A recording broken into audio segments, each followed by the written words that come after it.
We're speaking about bookkeeping and tax matters.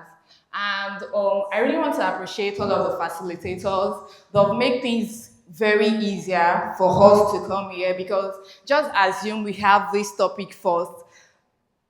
It will look like we speak in gibberish because we speak about documentation, we spoke about marketing and sales, we spoke about technology, how you can utilize technology in your business. And now we are now saying that we want to make 100 million. Me, I'm increasing the threshold. We want to make 200 million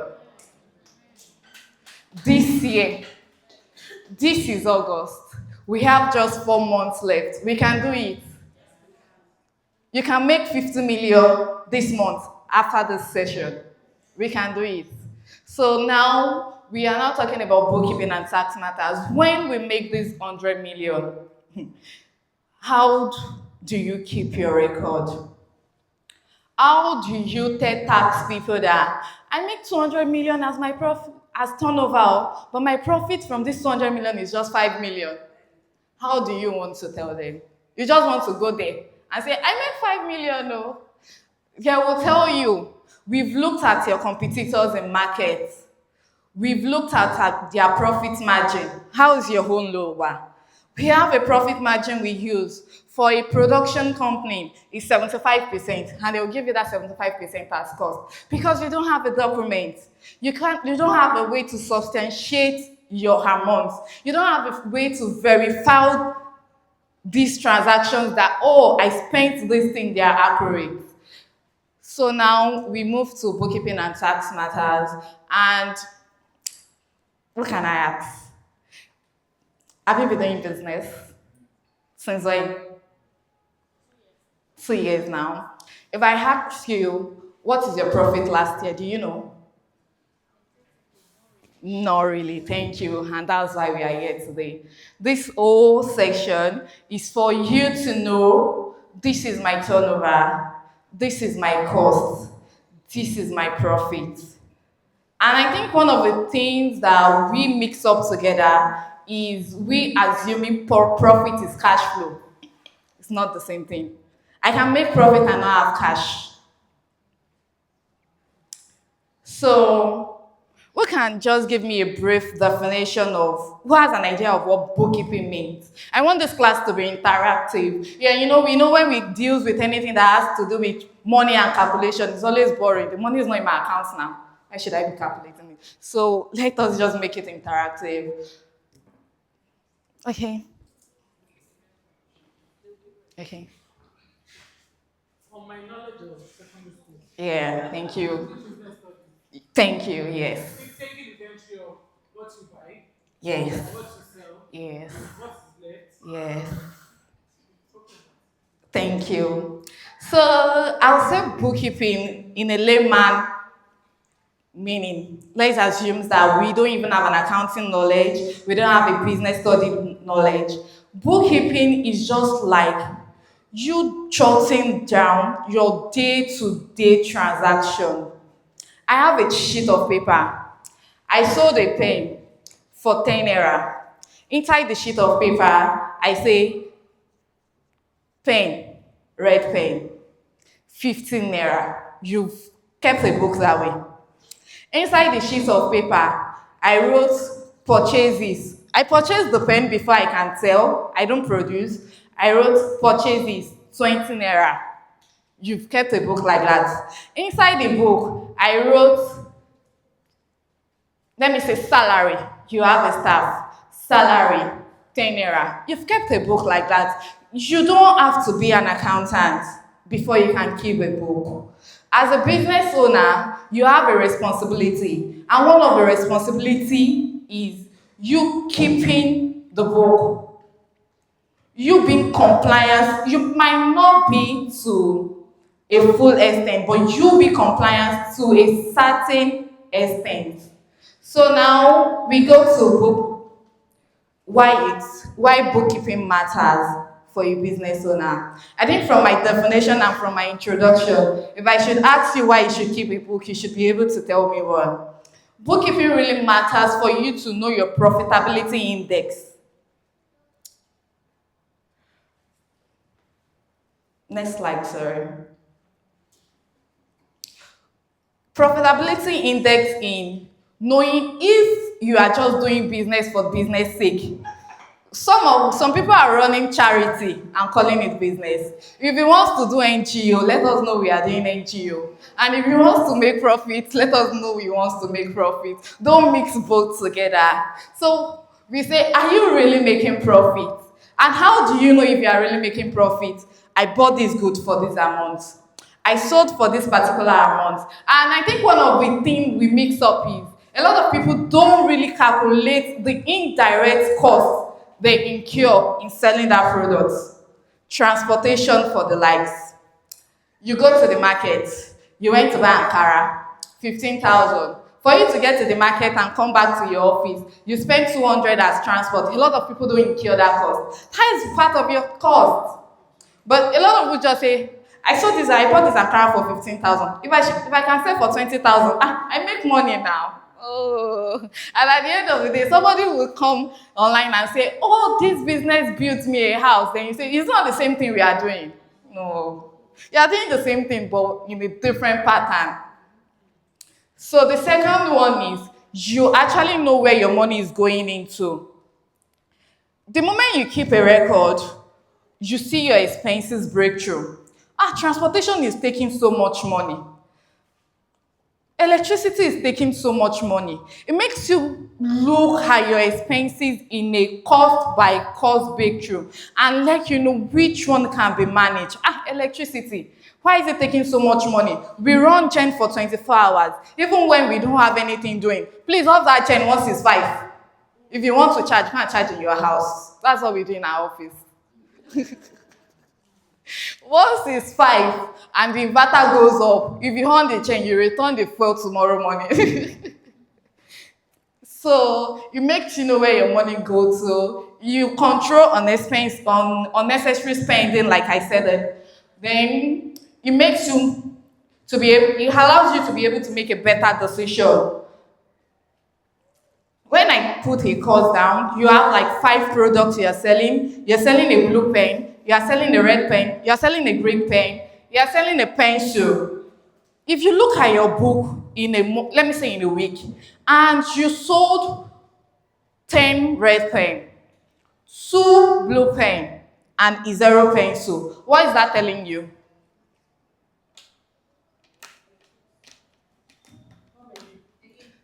You record a book every day. At the end of the week, you want to make a decision. You look at your book, for this week, I sold 10 red pen, 2 blue pen, and 0 pencil.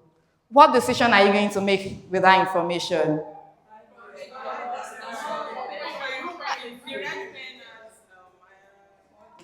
The red pen as higher purchase. So with higher purchase, what is that telling you? Thank you.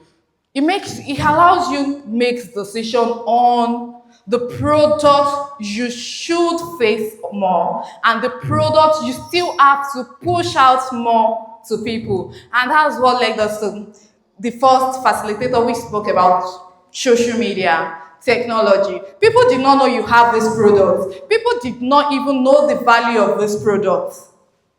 But because you are not making sales, you want to sell, you want to push that product to them aggressively. It allows you to make decision. Then the 5th one, which is qualifying for loan, grants, investment opportunity. We talk about hope, and we talked about putting God at the center of everything.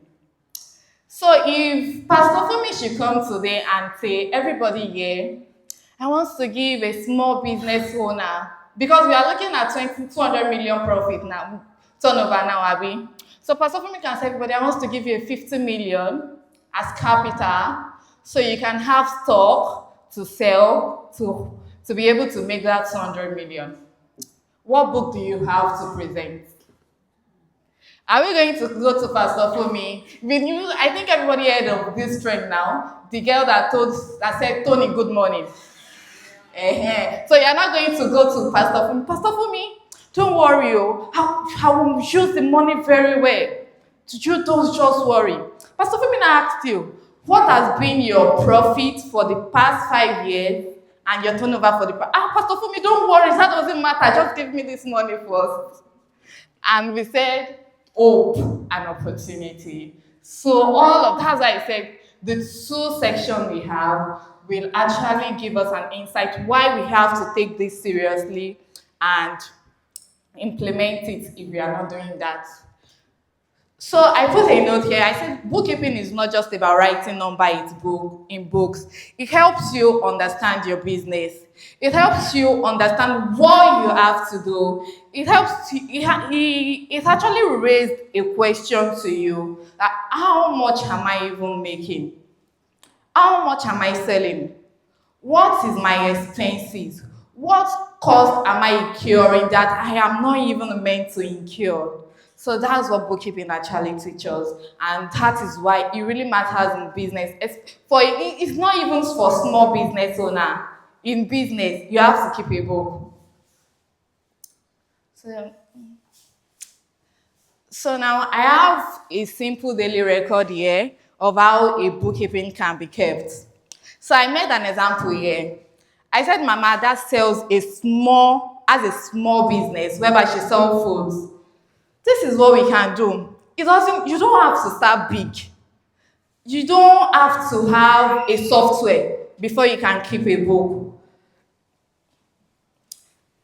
We can use an Excel if you don't want to go into using software, because I don't have money to pay for software now. Use an Excel sheet. Everybody has a phone. We have an Excel sheet we can use on our phone. We have a Microsoft we can use on our phone. You have a system. Even if you did not have that, you have a paper. You can afford a book, Abby. So I did a index here where I said, Mama that sells okay, I think this one is for a ready-to-wear. It runs a small ready-to-wear business. So this is an Excel sheet. We have the dates, and this is what you have to have when keeping it. You have to have a date. You can't just say sales. Which day do you make that sales? You have to know. We have a date. We should have a description. We should have a money in, which is an income. We should have a money out, which is cost of sales, purchases, expenses, and all of that. Then we should always have a balance. This balance shows the cash flow or the cash balance you should have at hand. So it raises a question whereby at the end of the day, you have a 75,000 as your balance in your book, and you look at your bank or your cash at hand, it's not up to 75,000. So we will say on the 20th of August, Mama Dad made a sales of 150,000. Can we see where did we put it? Money in. We said on the 20th of August, for Mama Dad to be able to deliver these clothes, she has to go to market to purchase Ankara, lining, zip, and all of that. Let's say she bought Ankara for 40,000. She bought lining for 5,000.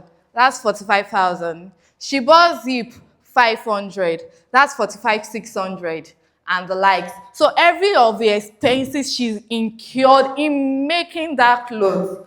I think I don't want to move maybe another section. I want to make this very simple for a layman to be able to understand, because there is a cost we don't incur. And she says something, whenever you want to sew, you use a sewing machine. But because you have that at hand, we don't calculate that amount in our cost of production. Did we? Do we? We don't. And it is meant to be part of cost of production, because at the end of the day, there will be a residual value on that machine. It will get to a particular point, that machine will not be able to serve a purpose for you anymore. How have you been able to distribute that cost? But I won't go into that. That is, we're going to cost accounting, but let's deal with bookkeeping first. When we're able to keep our book, we'll move into that. So we have the rate material. We put it under money out, 60,000. Balance is showing 150 minus 60, we have 90.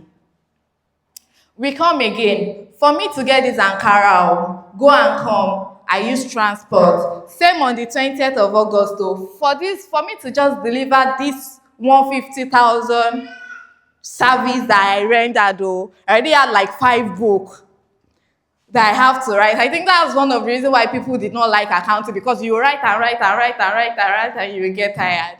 So transport, 10,000. My balance remain how much? 80,000. I have electricity, 5,000. My balance remain how much? 75,000. So this 75,000 is what? No, you don't say balance in business term. You don't use that. Thank you. 75,000 is your profit. If you did not keep this record, if I should call you, how much do you make on that clothes? Can you tell me? You just say, I think, and I think is not an answer. I think I should be able to make 50,000 approximately. I think it's not an answer, it's never an answer. So bookkeeping allows you to see that's the number one. It allows you to see your profitability index of how your business is doing. Then we have another slide, which is you now understanding your income, you understanding your expenses, and you now understanding your cash flow. In my introduction, I said cash flow is not the same thing as profit. The way my mother makes a profit of 75,000 there, can you believe that my mother might not have that 75,000 in her account? She might have just 15,000 in her account. Is it possible? She did not incur any other cost, though. Like, that's the only cost she incurred. But this is what she just had. She just had 15,000 in her account instead of 75,000. Can anybody tell me the reason why she can have a balance? No. So that moves to understanding your income, expenses, and cash flow. When we say income means what the business earns. I don't want to say inflow into the business. Loan can be inflows. Grants can be inflows. Any other financial capacities or obligations can be inflows to you. So I say what you earn, that is inflow. That is the income. And that simply means I come to you. I want to buy a job. How much do you sell an hijab? Your maximum price of hijab? 20,000. I said, you know what? Just supply me 50 pieces of hijabs. That's how much? That's 1 million. So you earn 1 million from me, right? Am I to give you 1 million or not? And you do what? You will give me what? You give me a job. So that's income. Your business earned the money. I earned your service. So that's income. So it moves to expenses. Expenses means, or cost of sales means what your business spends. When I was purchasing from you, let me just assume that you are a wholesaler, I am a retailer. I want to resell. When I was purchasing from you, you were making money. I was incurring expenses. So that's expenses. Expenses mean what your business spent out. At that point, my own business was spending money. Your own business was earning money. So that's expenses. Then it moves to profit. Profit means what remains after every other expenses has been taken into consideration. I have taken into consideration my purchases, my electricity, my staff salaries, PRs, I have a customer service. I do recharge the phone. You know, you just have to reach out to customer, hear their opinion about your service. Oh ma, the clothes, does it fit well? My customer service, I have to recharge or I don't have to recharge. Is that an expenses or not? That's an expenses. That goes to internet and communication. You have to record all of those things. So that's profit. Profit means what remains after you've taken consideration of all expenses regardless, aside from one thing, your personal expenses. Then we have cash flow. Cash flow simply means how money moves in and out of your business. That's cash flow. Money enter, money go out. How did you monitor all of these things? That's cash flow. And under this cash flow, I would like to explain more because I said something earlier that profit is not the same thing as cash flow. Sales, you record sales immediately. How many of us raise invoice here? Like, if I should come to you that I want to buy a job, will you give me an invoice? You don't. Who raise an invoice here? Okay, you raise an invoice. Okay, during that period, what do you sell? Clothes. Don't worry, you make my wedding gown. So I come to you. I said, okay, I want to make these clothes. And you charged me 5 million. You raise an invoice for me. That's a sales to you, right? How do you record that? I record it, what you want to make. If it's just one outfit, I record it by name. And you record the 5 million. Thank you. So and I said, oh, before I can't give you a full payment in case there will be yam pepper scatter. Yes, in case there will be a problem and I don't like my clothes, I'll pay you 2.5 first. No, and let's just assume so it can be easy. I'll pay you 2.5 first. After you finish sewing my clothes, I'll pay you the rest of the 2.5. How do you record that? I'll write that payment. Part payment. Yes, that payment. Because at the down part of the invoice, it's stated there that this percentage is like a go ahead for the outfit. Then the balance is, after the balance, So that money, that part actually means customer still owes you this money. But that takes us back to, please back to the slide. The slide whereby I said simple. I said you might have this 75,000 as your profit, but that money is not with you. That takes us back there. Because as at that point, you've calculated your expenses, your cost and everything. You've known your inflow. You said, oh, my money, I'm meant to make 2 million from these outfits. And you look at your bank, you have 500,000 there. What's that telling you? But that's what cash flow is teaching us. So that's why cash flow has a rule that says profit is never the same thing as the money in your bank account, as the money you have.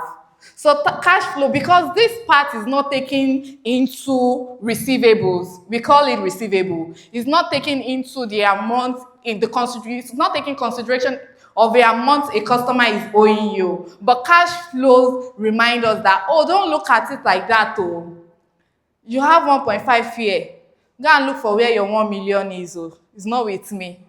So if you did not keep a record, you now start thinking, but I should make 2 million from this money. Why am I having 1 million in my account?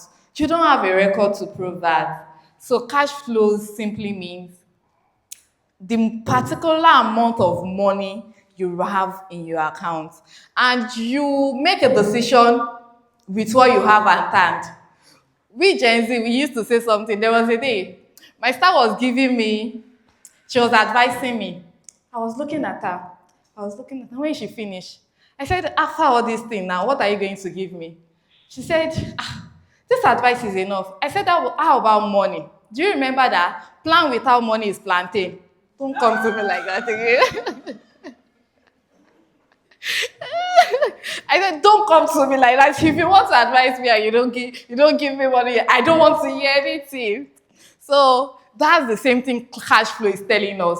Cash flows will show you the particular amount of money you have, and it will enable you to make a decision on that money. Then we have another part which talks about separating your business account from your personal finances. You make hijab. What's the name of your business? Are you registered? Yes. Yes. What do you sell, ma? Travels. Oh, you've registered actually. What's into nails? Are you registered? No. I want to use as an example. So when customers make payments, which account do you give them? Thank you, your personal account. And how are you always able to calculate your profit?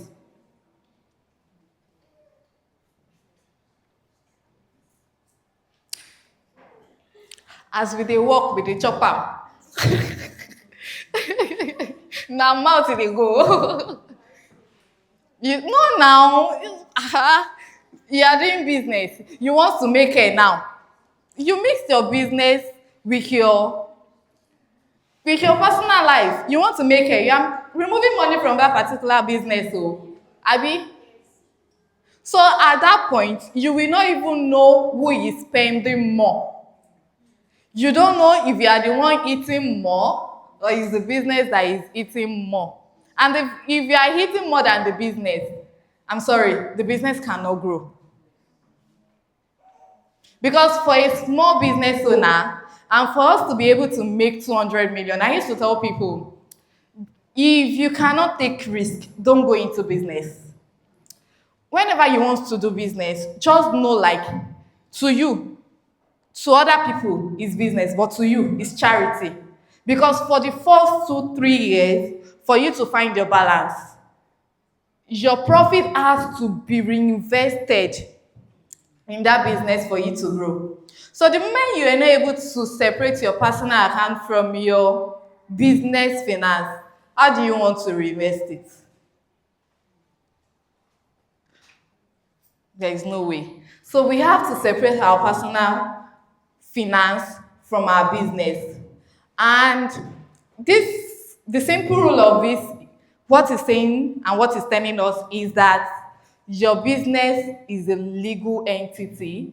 It is different from you as a business owner. If they should sue you today, they can't sue your business. But the moment you mix both of them together, if VFCC should carry you, they will carry your business. So we have to let people know that my business is different from my personal finances. The only thing you can do is, and one of the things I do advise people is, if you are running a business, pay yourself salary. Look at yourself. Don't just go into that business account and, just remove money. I need to pay school fees for my daughter. I just remove money. On a monthly basis, if you can afford 50,000, whenever you are paying your staff, remove that 50,000, put it in your personal account. Put it in your savings if you don't need it in your personal account. That way, whenever you even need an emergency fund, you can go back to your personal account and take something from there. So we have the simple rule: your money is not your personal money. And one of the things small business owner thinks is that, the way we think is that, at least, shebi na me dey use my money fund am. Like, I'm funding into my money now. I can remove my money at any time. That means you don't have the interest of that business at mind. Maybe somebody just pushed you to do it. Because if you have the interest at mind, you will always pray for it to grow. And you try to do everything possible for that business to grow. So you have to always reinvest your money. That's one of the major reasons why you have to separate your personal accounts from your finances. So it makes you, whenever you separate this money, you like you have a problem now. You need money, you've used money to make it. I now come to you. Please, can you make me this piece? Ah, I don't have money, oh. You don't have money to buy more stock because you've spent the money on something entirely different from what you are meant to spend it on. You don't have money to buy stock. You don't have money to pay worker. I will leave, oh, cannot do free work. I will go back to my daddy's house. There is food at home. Or I want to buy a job from you.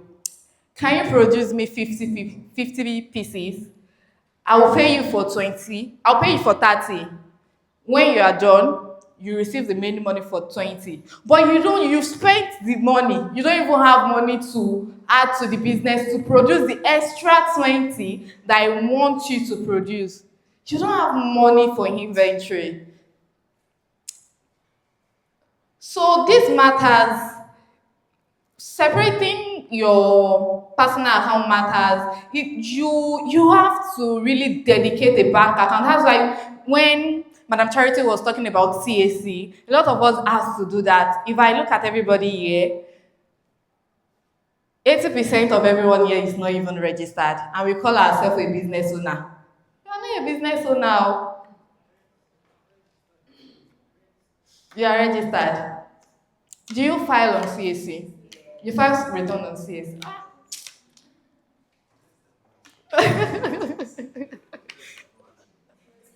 Do you file returns on CAC? Eh? No. You are owing CAC 75,000 from inception. Can't calculate it. Can you go up? So whenever you separate your business account from your personal finances, I talked about paying yourself salary. You pay from your business account to your personal account. But at times, emergency can happen. You don't have that money at hand in your business account, in your personal account. But you look at your personal business account, you have the money that can cover up for this emergency. What can you do in that? What will you do? You will borrow yourself. Thank you. You just don't take that money and say, so far it's my business now. You record that money as director's drawing. And if you borrow that money and you did not return it, you are also the same person like somebody that borrowed money from more cash and did not have intention of paying. Your picture should be put all over the social media. Yeah, and they should call your contacts that you are owing. Because it's also the same thing now. You have the intention that you just want to remove this money and you don't want to pay. So it's the same thing. Like you borrowing money from somebody and you're saying that, as you're giving me that money, I will not return it. Oh. Just forget it. What are you doing to that person? You are killing the person's business. That's the same thing you are doing to your business. You are killing the business gradually. The moment I take 50,000 today, 50,000 tomorrow, 50,000 on Thursday, what's left? Disaster. So, we spoke about pay yourself intentionally. We have keep business expenses separately. If you can go to Ireland and buy material from Omoyibo, tell the Omoyibo to give you receipts. See, I do so, actually. I sew trouser, adire trouser. Whenever I go to market to buy adire, I have somebody who produces adire. Whenever I go to market to buy adire, intentionally I say, please, See, there are electronics. You don't have to print to reduce cost. You can design a template. She said it earlier. Just change the name. Go to ChatGPT. Tell ChatGPT about your business. I am into this. Can you create a business logo for me? Can you create a letterhead for me? Can you create an invoice for me? ChatGPT will do all of that for you in Word, and you can edit it at any point in time. I told her, please, if you still want me to buy from you, you always give me invoice. So if you not give me invoice, I know they buy from you. She thought I was joking at first. I did not. I think I went there the first time. I asked her for receipt. I don't have. Oh. I said, no problem. If you cannot give me, there's no problem. The next time she saw that, I think she saw somebody, I make the bulk production for somebody, and she messaged me, said, I saw this thing, you did not. I said, I told you earlier, if you cannot give me receipt, there are many people that can give receipt. I will not buy from you. So why can't we integrate that in our business? You have a supplier already. Don't just talk on WhatsApp. Don't talk on WhatsApp and say, abeg, supply me this thing. And the person, oh, your total amount is this, and you just send the money. Let there be evidence. It is only with receipt that you can verify a transaction in bookkeeping. Without receipt, you cannot verify anything.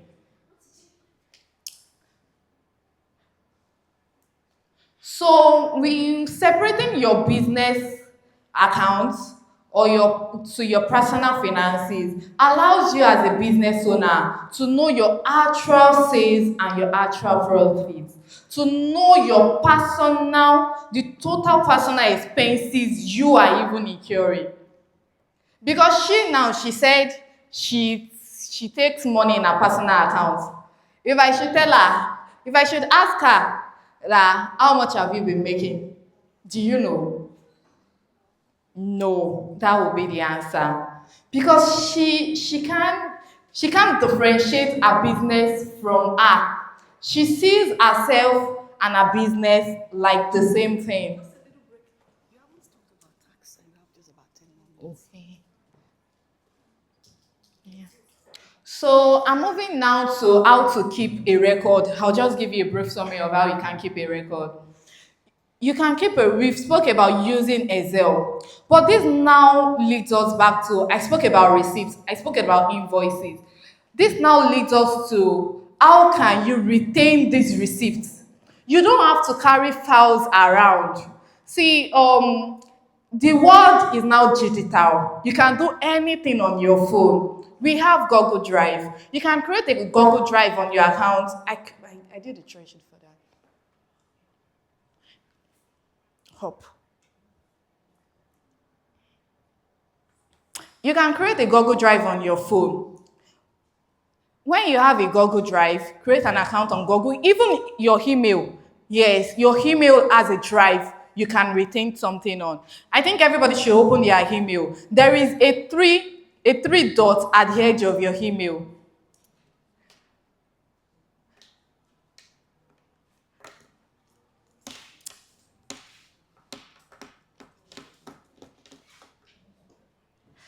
That email is your Google account, your email account. You can keep a document there. You can keep a folder.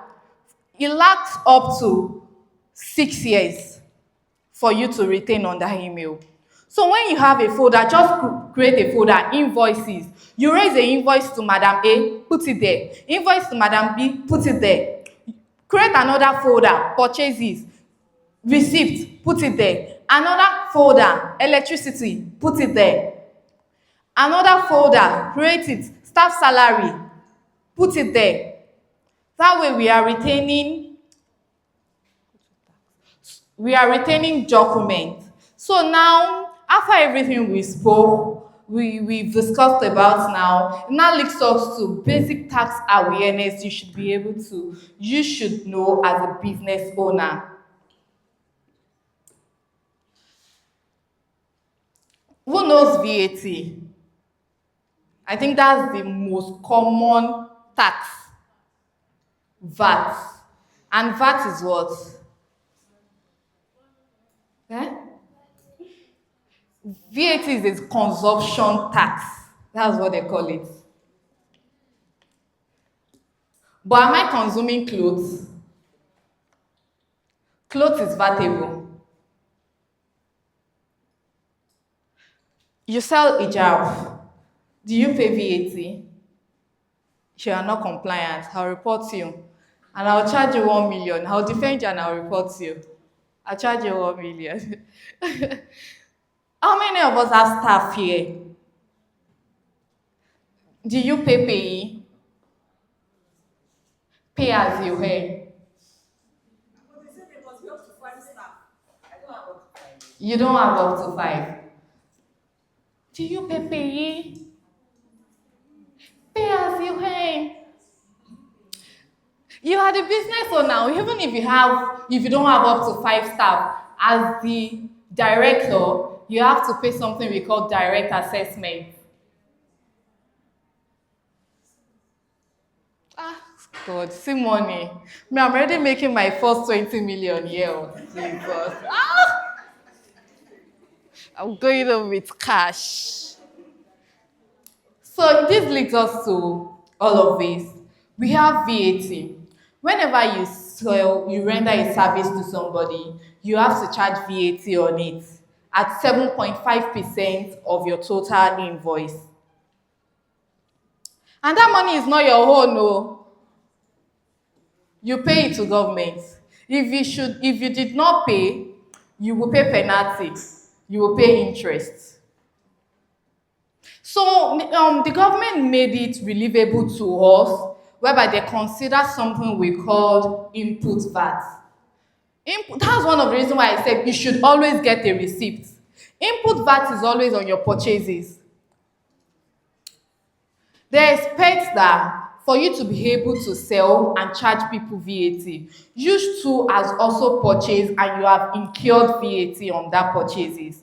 So they're giving you an opportunity whereby you can claim your input VAT against your output VAT. They're even making it very easy for you. I rendered a service, you sold to me 1 million. You charged me 7.5 on 1 million. That's how much? 75,000, Abby. You bought from somebody for you to be able to render that service to me. You purchased, maybe let me say, 500,000. 7.5 on 500,000 is what? That's 37,500. You see. They are allowing us to charge against 75,000 to 37,500. What you just have to pay now is what? The difference. Are you not gaining? So why are you not compliant? Yes, now. Instead of you've charged a customer 75,000, no. Instead of you paying that 75,000, government said, don't worry. Let's share it 50-50. So what about the makeup artist? He buys 50 products and then charges 100,000. So what's she going to charge? So you buy different products. When you purchase at once, VAT is charged on it, right? That's what we call cost per product or cost per person. For that product, let me assume that you buy a product, full makeup bag. That makeup bag should be able to serve how many person? 20. How much do you charge? 100,000 per person. 100 times 20 is what? What's your VAT on that? 150,000. And you purchase for how much? 1 million. What VAT were you charged on that? 75,000. 150 minus 75,000. At the end of the month, you know that, oh, this particular makeup box, I can use it for 20%. January, sales was not coming like that. You did for 30 people. Abby? Yes. Thank you. That's the faith. Sales was not coming like that. You did for 30 people, Abby. What VAT are you going to pay on that?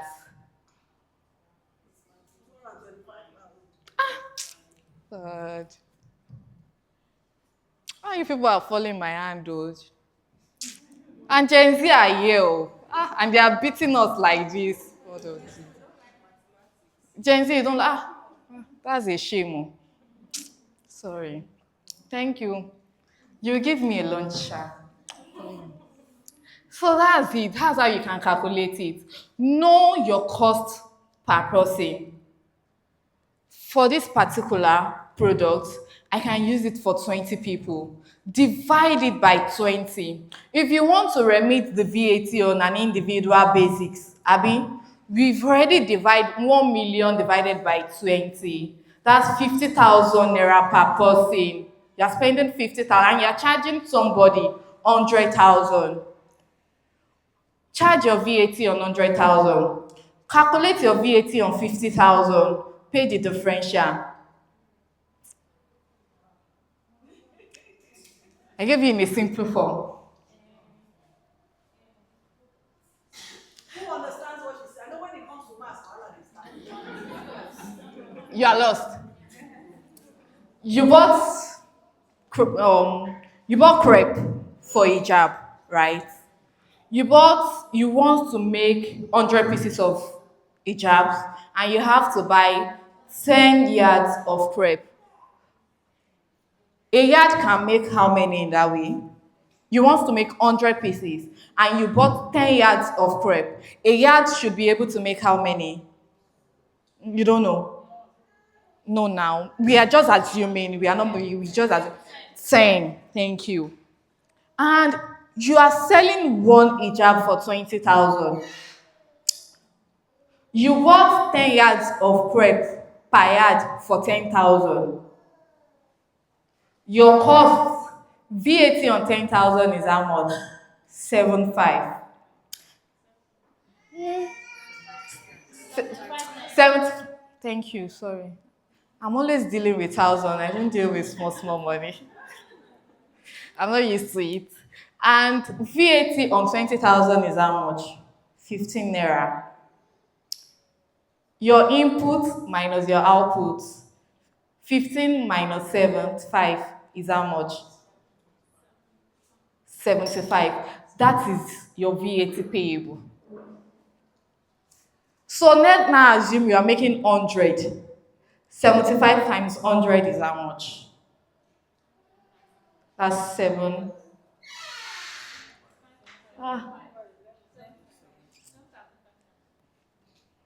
It's 7.5. Do you get that now? Aside from, I think I have to give this exemption so that people selling food will not go and charge VAT. If you charge me VAT, if I come and buy basic food item from you like food stuff, and charge me VAT, I will not buy you because it's exempted. So please let us have that in mind. So you, What other products are exempted? medical equipment, educational materials, if you sell books, notebooks, pens, and all of that are excluded. So another set of payees that you should always tax as a small business owner, you should also have in mind is withholding. Withholding tax. You see, withholding tax is always at the end of the day at your own advantage. Because withholding tax is an advance payment. We are planning to make 200 million. I can even be angry and increase it to 500 million. We are planning to make 500 million this year. And government knows that if you should make profit of 100 million on that 500 million, for you to pay 34% as income tax on that 500 million, you will want to dabaro the government and say, no, that's not my profit. Because 34% on 100,000 is a whole lot. That's about 30 million approximately. You will now look, me that suffered, that I had to wake up to render service to customer, I will now wake up and pay 34 million. Sorry, I cannot pay you. So withholding tax, where withholding tax comes in place. Withholding tax is like an advance payment. I called Ola. Ola, please supply me material. Ola will say, okay, my charges is to supply this material is 10 million. I'll say, okay, no problem. Ola will now say, okay, I will now tell Ola that I will pay you your 10 million, oh, but I will withhold 5% from this 10 million before I pay you. That's withholding tax. This is my actual invoice, unlike VAT. VAT is charged on the particular amount sales rendered. You had it. And that's why I think when we go to maybe just right to buy something, we see subtotal, we see VAT, then we see total. Thank you. But withholding is removed from your money. VAT is not removed from your money. So Ola will now say, for me to pay you 5% of 10 million, that's how much? That's 5 million. Ola will now say, okay, 500,000 rather. Ola will say, I will pay you 9.5. And I will remit 500,000 to the government on your behalf.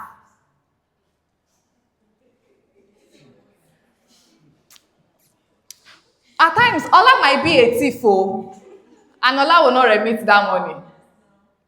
Thank you. In that aspect, we spoke about cash flow the other time, and we said your profit is not the same thing as your cash. You might be thinking that Ola is still owing me 500,000. If Ola did not disclose the reason why she has to withhold that 5%, you might think that, okay, Ola is owing me money. But Ola is not owing you money. Your money is with government.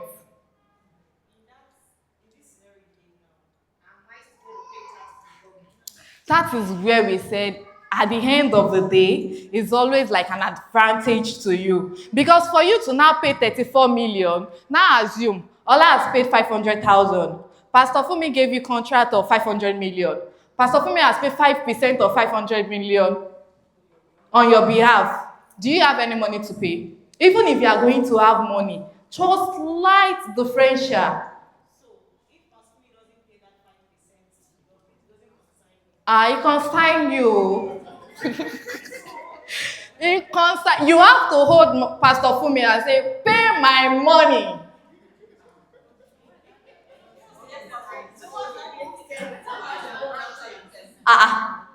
Okay, if the money is not going to the government, let's assume that the money is for you. You will not want Pastor Funmi to pay your money. You say, what's the essence of me disturbing Pastor Funmi? How much is even the money?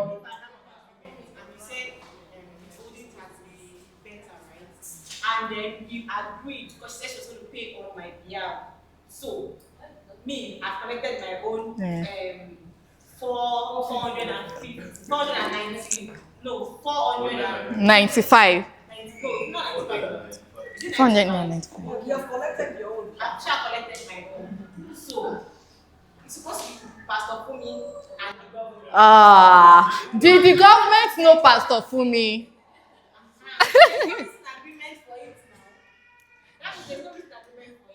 The government has an agreement with you as a business owner. The Nigeria Tax Act has an agreement with you as the business owner. That's why I'm saying that there are a lot of responsibility on you as a business owner. And the major part is tax. And for you to be able to now defend your business when it comes to tax, you should be able to create a proper book at first. See, tax people are I don't want to use a vulgar language. And one of the things we do tell them is, are you trying to teach these people to be compliant, or you are trying to chase them away? Because if I should come to you and I tell you that this is my cost, this is my expenses, and you are telling me that looking at my comparison matrix in the market, they don't income up to this. And you want to charge me based on the percentage of what you're seeing in the market. Next time, I'll just tell people, please pay to my personal account. If 10 million is in my business account, they should come and hold me now. But for a small business owner, I won't want to advise us we spreading inflows. Opportunity might come. You might need to present your FX one day. Financial statements. See, investors look at how your business is doing. If I want to invest in your business now, I will ask for your financial statement. Your financial statement comprises of your income and your profits. I want to see how much you are making. So if I should advise us to go through the route of we spreading income, like Pastor Funmi said, and I want to invest, and because you have to provide to me with evidence, your bank statement is saying that you have 20 million inflow. How do you want to report it in financials? Do you want to come to me? You want a grant of 200 million from me, and you are coming with a financial statement that has just 20 million on it. You failed. So I won't want us to go through that route. That route is for when we are already making 500 million. I can advise us, open 3 companies, spread that money into 3 companies. But for now, let's do the right thing. See, you can argue anything whenever you have evidence. Keep receipts. Be compliant to a little extent. Pay a little VAT. If the VAT is just too much for you to pay and you believe that you don't have a cash flow, if you make a sales of 100,000 and your VAT on 100,000 is 7.5 and you cannot afford that 7.5 now, pay 1,000. And one thing I will advise us again on how to manage tax: don't report anything as supply. Your book should never show anything as supply. Anything that carries supplies attracts withholding. They don't care.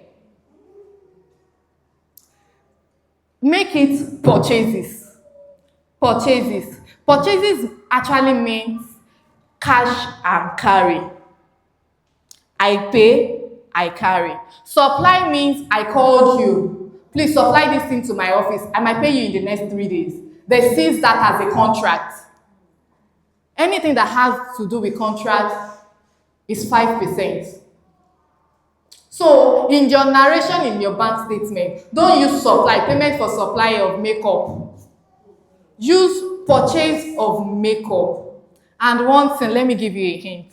If you purchase on credit and suppliers gives you an invoice, they gives you an invoice immediately, they supplies to you, not when you made payments. Please tell them to change that date to the day you make payments. So it tallies. And you can say the money came out from my bank on so date, the invoice carries so date. But the moment you are telling them that it's a direct purchase now, and they look at your invoice, there's nothing for you to say again. Thank you.